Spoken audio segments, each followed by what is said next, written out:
My name is Shaun McCann. I'm conducting expert interviews for the European Haematology Association at the annual meeting of the American Society of Haematology, which this year is in Orlando, in Florida. And with me I have Mike Murphy.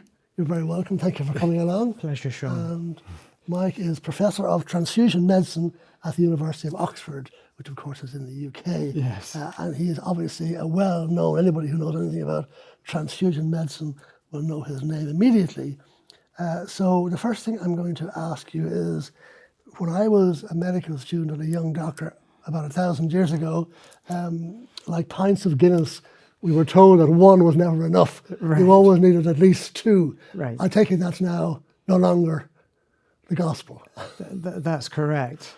That Why? was that was in the days when it was much easier for the laboratory to prepare multiple units of blood.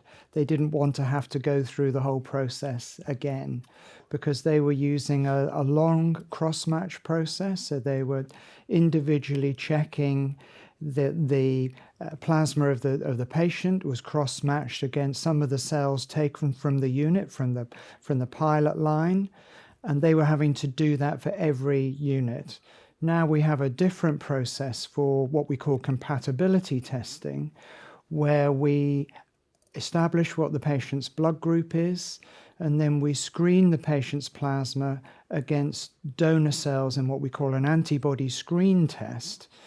And if that is negative, then we can issue blood of the same ABO and RHD group without doing a further cross-match. So for the laboratory, it's much easier to provide units of blood in a sequential manner. For patients, it's much better now that for patients that need a top-up transfusion, that they just get one unit. The doctors carry out a further clinical assessment of the patient, check the relevant part of the blood count, hemoglobin or platelet count, whatever the relevant part of the blood count is, and then give another unit if it's needed, rather than thinking, right, I'm going to order 2 units of blood for this patient and give those straight away without checking. It means that patients are not, the risk of over-transfusion is reduced. Okay. So to quote from Mies van der Rohe, a famous architect, less is more, is that? Yes, absolutely. Okay. Don't give 2 when 1 will do. That's the mantra. Okay, you talk or you write about restrictive blood transfusion schedules. Yes. Sounds terrible. Talk to me about it. Well, I think it really, we're talking about restrictive transfusion practice, which is really providing the patient with what they need, but not overdoing it. The greatest risk of transfusion now is not transfusion-transmitted infection or wrong blood events. It's over-transfusion, it's circulatory overload. That's the greatest risk of morbidity and mortality with transfusion. Right. And so we want to make sure that patients who need transfusion get transfusion. There's no delay. They get it as needed, but we don't over-transfuse. And actually, it leads us on to another topic, another series of words, which is highly relevant to transfusion medicine these days, and that's patient blood management, which is really about optimizing the care of the patient, so that they don't have transfusion unless it's really, really needed. We try and think of other ways of managing the patient so that they get good care, but we try and avoid transfusion if we can. Is there a risk of under-transfusion? Is that something you think about? Yes, absolutely. Under-transfusion is also important. I did and that's something that concerns me. There are really 2 scenarios, I think. One is delay in transfusion for patients who are bleeding. And that's actually the second commonest cause of problems with transfusion. So we talked about circulatory overload. Delay in transfusion for patients that need it urgently is a real problem too. And hospitals now in the UK and worldwide have implemented what are called major hemorrhage protocols, so that blood is provided very quickly from the laboratory or a nearby fridge with red cells and plasma, so without delays of cross-matching or whatever in the lab, so that patients who are in that situation get blood quickly. What was the reason in your research that people were delayed? I mean, was it just a practical, functional reason, or was it an intellectual reason? No, not an intellectual reason, just lots of practical reasons. Poor communication between the clinical team and the laboratory, that blood is needed quickly. Time in the laboratory to provide the blood, even as simple things like transport, delays in getting a porter to take the blood from the laboratory to the clinical area, and then delays in the clinical area in actually administering it for various reasons, the patients having other procedures done. So a whole series of problems. Okay, so not one specific reason. No, not one specific reason. Okay. So coming back to under-transfusion now, I completely agree, Shaun. This is something that we need to be careful of in these days of ever-restrictive transfusion. But I think it isn't a significant problem. We in Oxford carried out a study looking for patients who are potentially under-transfused. So we collected the data from all patients that had a hemoglobin less than 6 and a platelet count less than 10 over a period of time, and tried to identify patients that hadn't been transfused in the next 2 or 3 days. We found some patients, but there were patients that should be treated in other ways. They were patients with vitamin B12 deficiency or iron deficiency anemia, patients with ITP, where the appropriate treatment would be steroids or IVIG. But not platelets. but not platelets. So while we need to be conscious of the problem of under-transfusion, we didn't find it in a study in Oxford. Let me ask you something which is a little bit tangential, I suppose. Yeah. The plastic bag was sort of invented around 1950. Yes. And tested in the Korean War. But it wasn't until the mid-70s, I think, it came into the NHS. Right. Why was it such an awful long delay, do you think? I can't answer that, but there are delays in implementation of lots of excellent initiatives. I too can remember the glass bottles from the very early days when I was a junior doctor. Yeah. And certainly, I mean, I've written about things that changed the world forever. Yeah, I think the plastic bag did actually change the world forever. Yeah. Okay, let's get on to something more controversial now. Right, okay. Guidelines. Right. I have a problem with guidelines. I have two problems, actually. Right.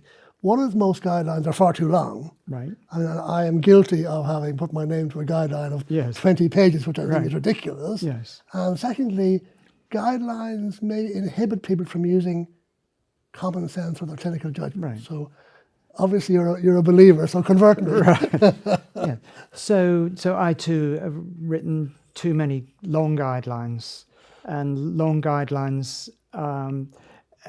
inhibit getting over the information that's really needed, which is intended to help whoever it is, the junior doctor, the senior doctor, the nurse, the scientist, to help them do their job properly for the benefit of patients. But they are guidelines. They are they're not intended to be, in my view anyway, to be absolutely prescriptive. And whoever it is, a junior doctor managing a patient in the emergency department, they must take into account the clinical judgment that they have. And if they feel that, we're talking about blood transfusion, a patient should be transfused at a hemoglobin threshold which is too high according to the guideline, then they should take that clinical judgment into account and transfuse blood. So I don't think that nobody, if they've got good reasons to justify what they have done, if they are asked to justify it by their boring transfusion consultant or whoever it may be, then that's fine. They can have a discussion about it and agree or not agree. But I don't think guidelines should be absolutely prescriptive. They're there to be helpful. So you would take the opposite point of view to me. You think it stimulates people to make a decision, yes, or it makes it for them. Yes, well, it's providing them with evidence that they can use to help them deliver good care. The guidelines, as I've just described, may not be applicable in every clinical circumstance. Well, it can't be. I mean, no guideline can take into account every single possible clinical scenario. Yeah. One of the problems I have too is that the judiciary seem to think guidelines are rules. Right. Could you comment on that? Yes, well, I think that's a misconception, and we need to educate the judiciary about that, to say that they're guidance. Yeah. They're based on a variable amount of evidence sometimes, and in transfusion we've had a proliferation of excellent randomized controlled trials. The evidence base for good transfusion practice is much stronger than it was, but many of the guidelines are still based on opinion. Right. And as we've just discussed, may not be applicable in every clinical circumstance. Okay, one of the issues, which obviously is not as big an issue now as it was, say, 5 years ago, was the transmittable infectious diseases. Yes. Can you just say a word about that to maybe reassure trainees? Yes. So, well, transfusion-transmitted infection has had a terrible history in relation to blood transfusion, going back to the 1970s and 1980s with HIV and HCV. And in the UK, we've had recent concerns in the 90s about variant CJD. So, but the blood services have made huge efforts and strides in terms of reducing the risk of testing, of screening donors, making sure that donors are asked relevant questions about risk factors, and then the screening tests, which are ever more sensitive. So the risks now of viral infection are in the 1 in hundreds of thousands, if not millions. One of the other risk is major transfusion-transmitted infection risk is with bacterial infection and platelet transfusion. Right. And again, there have been significant strides with that in terms of bacterial culture of platelet concentrates. Right. So again, the risk is very low. Patients still need to be aware of the risks, but they really are very low now. Right. There is an inquiry, I think, in the UK at the moment. Correct. Why did that take so long? I mean, we had ours for a long time ago. Yes. Yes. It's a political question. Yes. There's no right answer. I'm just interested in your opinion. Well, it's difficult to know why it's happening. I mean, it is a political inquiry. It's important that lessons are learned, that it's well understood what the issues were, why it was such a problem, particularly with the plasma that was being brought into the UK from overseas, which was the major source of the problem. And it's understandable that families want to know the reasons why, and I think in the end the pressure told on the politicians, and here we have the blood inquiry. At last, yeah. Thank you very much indeed. It's a pleasure, Shaun. So for young investigators, as I used to teach my medical students, the medicine is fairly simple. The politics are the difficult. That's right. That's right.